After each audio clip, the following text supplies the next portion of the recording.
Operator drone FPV Rusia terekam mengejar hingga berakhir menghantam 2 truk militer Ukraina.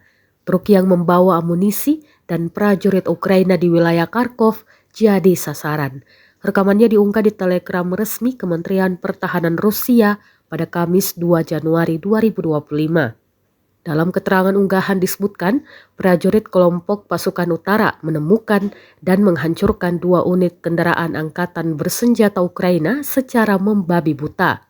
Sayangnya tidak disebutkan total kerugian di pihak Ukraina. Kendati demikian, rekamannya kini telah menuai berbagai komentar. Предназначен для воздушной разведки. Он один из лучших беспилотных летательных аппаратов в России. Мы им обнаруживаем людей, технику, всякие перемещения, наводим артиллерию, наводим фабы. Ночная камера у нее есть, она очень-очень хорошая, у нее ночную камеру видно практически все. Дневную камеру 30-кратная, приближение есть, можно разглядеть, допустим, как мы с вами сейчас стоим, вот так вот, как вы держите, я могу так разглядеть, с 1500, прямо все в деталях.